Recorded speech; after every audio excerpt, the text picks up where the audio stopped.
పశ్చిమ గోదావరి జిల్లా ఆకివీడు మొత్తం పోలీస్ పహారాలోకి వెళ్ళిపోయింది.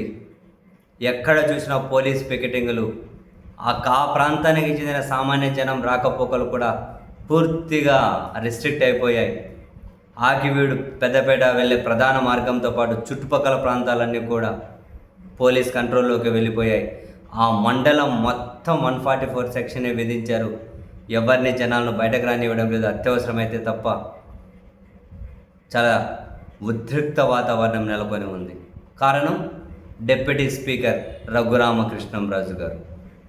ఎక్కడైనా ఏదైనా ఒక సున్నితమైన అంశం ఉంటే దాన్ని చాలా జాగ్రత్తగా హ్యాండిల్ చేయాలి. ఘర్షణ వాతావరణం లేకుండా, ఉద్రిక్త పరిస్థితులు లేకుండా హ్యాండిల్ చేయాలి. కానీ రఘురామకృష్ణంరాజు గారు బహిరంగంగానే రెచ్చగొట్టే విధంగా వ్యాఖ్యలు, ఇంతకుముందే దళితులను అవమానించుకుంటూ వ్యాఖ్యలు, ఇంతకుముందే రఘురామకృష్ణంరాజు గారి మీద చాలా విమర్శలు ఉన్నాయి.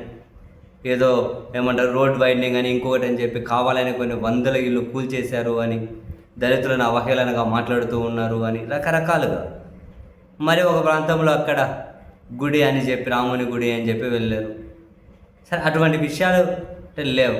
ఏమంటారు పాతబడిపోయినవో, అసలు వినియోగంలో లేనివో మళ్ళీ కొత్తగా కట్టాలి, ఇవన్నీ చేసుకుంటూ చాలా జాగ్రత్తగా, సున్నితమైన విషయాలు కదా, హ్యాండిల్ చేసుకుంటూ వెళ్ళాలి. అండ్ శ్రీరామనవమి జరిగింది. చుట్టుపక్కల చాలా ఊళ్ళు ఉంటాయి. అలా కాకుండా ఒక వివాదాస్పదమైన దగ్గరికి వెళ్ళేసి అక్కడే రెచ్చగొట్టే విధంగా, గుడికి వెళ్ళొద్దని ఎవరు చెబుతారు? ఎవరు చెప్పరు. అలాగని చెప్పి రెచ్చగొట్టే విధంగా ఎవరు ఆహ్వానించరు. ఇప్పుడు అక్కడ ఆ ప్రాంతం అంతా కనుక ఉద్రిక్తత, 144 సెక్షన్, అందరూ ప్రజలు ఇబ్బంది పడుతూ ఉన్నారు కదా.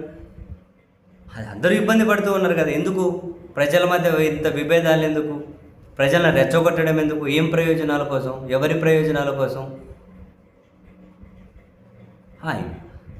ఇరాన్తో యుద్ధం అయితే ప్రపంచం మొత్తం ఎలాంటి పరిస్థితులకు వెళ్ళిపోయి ఇబ్బందులు పడిపోతున్నామో చూస్తూ ఉన్నాం.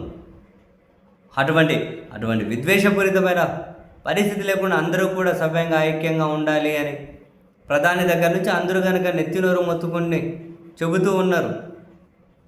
ప్రజల మధ్య విద్వేషాలు వద్దు, మనం ఏదైనా ఐక్యంగా ఉంటేనే ఏదైనా ఎదుర్కోగలుగుతాం, ఏ సవాళ్ళని ఎదుర్కోగలుగుతాము అని.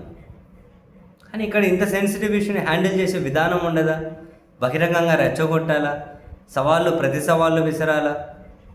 ఏదో సోషల్ మీడియాలో కదా చెప్పాను కదా, దేడిదే మొక్క వాళ్ళు కొందరు ఉంటారు.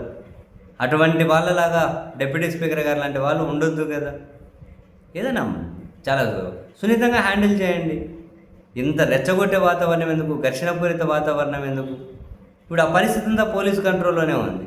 మండలం మొత్తం 144 సెక్షన్. ఎంతమంది ఇబ్బంది పడుతూ ఉంటారు పాపం అక్కడ ప్రజలు. ఎందుకు మరి ఇలా చేస్తారో అర్థం కాదు.